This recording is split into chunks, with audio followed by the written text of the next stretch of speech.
Здравствуйте, ребята, с вами я, Альмира Ринатовна, и мы продолжаем рассматривать решение задач с применением теоремы косинусов. Но не всегда я говорю, что если мы видим треугольник, то есть если в условии дан треугольник, то мы работаем с этими теоремами, а если нет данного треугольника в условии, то мы не работаем. Нет, это не всегда так, потому что я вам говорила, что мы каждый раз будем использовать какие-то дополнительные построения. И вот сейчас задача, нужно будет узнать площадь параллелограмма, когда одна из сторон равна 10 сантиметрам, а диагональ АС равна 14 сантиметрам, а угол АБС равен 120. Не буду выносить данное условие отдельно, единственное запишу, что нам нужно найти площадь параллелограмма АБСД. Я вам стараюсь давать такие типовые задачи, которыми оценивается ваше знание данной теоремы. Конечно же, после того, как мы изучим еще одну теорему синусов и разберем, как она применяется, затем мы будем прорешивать очень много задач на тему решения треугольников. Вот как раз-то в этой теме мы будем с вами использовать всевозможные формулы. Это будет касаться и тригонометрических функций в прямоугольном треугольнике, и какие-то свойства биссектрисы и подобия треугольников, но в любом случае мы будем находить неизвестные элементы. Итак, в нашем случае нужно найти площадь параллелограмма, и для того, чтобы ее найти, нам нужно вспомнить формулы. Итак, площадь параллелограмма вычисляется по формуле А умножить на Б и на синус угла между ними, или S равно А умножить на HA, или B умножить на HB тогда. В любом случае сразу же должны всплывать данные формулы. Если мы начнем использовать первую формулу, то в этой формуле нам неизвестно, допустим, А. Если я возьму, что B равно 10 сантиметров, то у нас неизвестна другая сторона нашего параллелограмма, хотя угол у нас известен. Даже, ребят, если мы с вами попробуем использовать вторую формулу для нахождения площади, то нам нужна высота, да? Даже если я, допустим, высоту опускаю, вот она у меня высота BH, да, допустим. Если я даже подумаю, что, естественно, высота это перпендикуляр, тогда здесь будет 120 градусов, здесь 90, тогда здесь 30 градусов. И можно подойти, использовав теорему о стороне, лежащей против угла 30 градусов, но в любом случае нам нужна гипотенуза. Поэтому нам придется как-то выкрутиться и найти вторую сторону параллелограмма. Тем более, что нам не зря дана длина нашей диагонали. И обратите внимание, если я все-таки не буду говорить о высоте, то у меня получается, отдельно выношу, вот у нас получается треугольник А, Б, С. И в этом треугольнике одна сторона 10, другая сторона 14, а это у меня 120. Все, я нахожу сторону АБ и сразу же перехожу на свою формулу. Итак, применяем нашу формулу, и я уже не буду отдельно записывать формулировку данной теоремы. Я сразу пишу, что 14 в квадрате у меня равно 10 в квадрате плюс АБ неизвестно, то есть я пишу x в квадрате минус 2 умножить на 10 умножить на x и на косинус 120 градусов. Такую задачу мы с вами уже рассматривали, поэтому давайте разберемся, чему это равно. Хочу обратить ваше внимание на то, что косинус 120 градусов равен минус синус 30 градусов.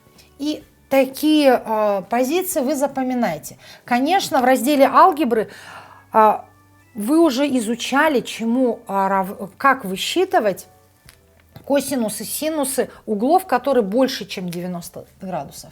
Итак, косинус 120 градусов – это косинус 90 плюс 30. Используя формулу приведения, 90 плюс 30 – это вторая четверть. Косинус во второй четверти отрицательный, и меняется знак меняется тригонометрическая функция на синус. Синус 30 градусов, и это будет минус 1/2. Подставляя опять же значение, 14 в квадрате 196 равно 100 плюс х. Теперь косинус 120 мы сказали, это минус 1/2. Тогда получается 2 и и 2 в знаменателе сокращаются. Не забывайте, минус на минус дает плюс, плюс 10х. И таким образом, ребят, получилось квадратное уравнение. Опять же, решая данное квадратное уравнение, у нас получается, что х первое равно 6, а х второе будет равно минус 10, минус 22, минус 32 разделить на 2 будет минус 16. Это у меня посторонний корень. Посторонний, то есть в результате моя сторона АБ будет равна 6. Ну а теперь ничего не осталось делать, как подставить формулу. S равно 6 умножить на 10 и умножить на синус угла между ними. То есть мы вот эту формулу используем. Синус 120 градусов. А синус 120 градусов, опять же, рассчитываем. Синус 120 градусов. Это синус 90 плюс 30. Опять же, вторая четверть. Синус там положительный, меняется на косинус 30 градусов. Косинус 30 градусов – это корень из 3 на 2. Подставляю это значение, у меня получается 60 умножить на корень из 3 разделить на 2. Ну, это сокращается, и в результате площадь будет равна 30 корней из 3. Так, площадь наша равна 30 корней из 3. И еще пару слов об одной задаче.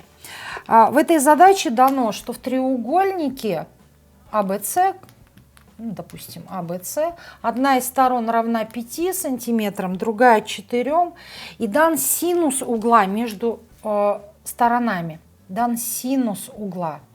И вот этот синус угла С, я запишу это как вторая, да, и запишу, что синус у меня равен корень из 7 разделить на 4. Нам нужно найти сторону АБ. Опять же, применяя нашу теорему синусов, я должна записать, что косинусов АБ в квадрате равно, BC в квадрате плюс АС в квадрате минус 2 на BC и на АС и на косинус угла С. Но возникает вопрос, угол нам не дан. Нам дан, чему равен синус этого угла. И тогда получается, что мы не можем подставить в эту формулу наше значение. То есть нам известен синус, а нам надо узнать косинус. Но, ребят, мы с вами изучали тригонометрические функции и основное тригонометрическое тождество, которое нам говорило вот о чем. Что косинус в квадрате альфа плюс синус в квадрате альфа всегда равно единице. То есть синус, в нашем случае угол С, синус у нас известен. То есть если я знаю значение синуса, то я могу узнать значение косинуса. Тогда, если, ребят, нам известно значение синуса этого угла, то есть синус С у нас равен корень из 7 разделить на 4, то мы всегда можем найти значение косинуса, использовав нашу формулу. То есть косинус у нас равен корень квадратный из единицы минус синус в квадрате С. И когда вы начнете считать, у вас получится косинус С равен корень квадратный, единица минус корень из 7 в квадрате 7, 4 в квадрате 16. И тогда получится 9 шестнадцатых, да, под корнем.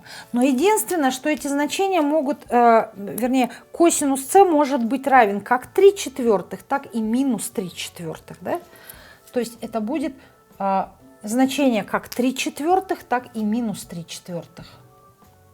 И тогда в этом случае для того, чтобы найти длину стороны АБ, вы применяете два случая. То есть вы находите, подставляете нашу формулу как значение равное 3/4, так и значение равное минус 3/4. Итак, ребят, мы с вами прорешали достаточно задач, причем базового уровня, на применение теоремы косинусов. Конечно, мы будем брать в комбинации очень много задач, но на следующем уроке мы познакомимся прежде всего с еще одной теоремой, которая называется теорема синусов.